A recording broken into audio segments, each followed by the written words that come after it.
Good morning, welcome to my channel. আজকে ছোট্ট mini blog নিয়ে চলে এলাম। তো ভাবছো রেডি ফেডি, আর এখন বাজে ঘড়িতে 6:30। তো 6:30 বাজে। তো ভাবছো এত রেডি ফেডি হয়ে কোথায় যাচ্ছি? যাচ্ছি একটা ট্রিপে যাচ্ছি। তো আজকে হচ্ছে ওয়েডনেসডে, 1 এপ্রিল। তো আমরা আজকে ট্রিপে যাচ্ছি। তো সেটা কোথায় যাচ্ছি লাইক এন্ড সাবস্ক্রাইব না, নেক্সট ব্লগে দেখতে পাবে আমরা কোথায় যাচ্ছি। তো আগে এখন বেরোবো এয়ারপোর্টের জন্য। তো চলো আগে লুকটা শেয়ার করে দিই আমার চটপট। এই যে আমার আজকের লুক আর আমার ছেলের লুক। তোমাদের একটু মানে হিংস দিয়ে রাখি, আমরা এবারে মাউন্টেন যাচ্ছি না, এবার যাচ্ছি আমরা বিচ। তো সেটা কোথায় অবশ্যই কমেন্ট করতে থাকো, কোথায় যাচ্ছি, কোন বিচে কোথায়। তো কমেন্ট করতে থাকো।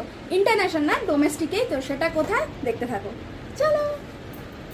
এই যে আমরা উবারে উঠে পড়েছি। তো এখন রওনা দিয়েছি এয়ারপোর্টের জন্য। তো চলো যাওয়া যাক। আর এই যে আমার ছেলের লুক, কি হলো, খুলে দিলে কেন? যাই হোক, তো চলো।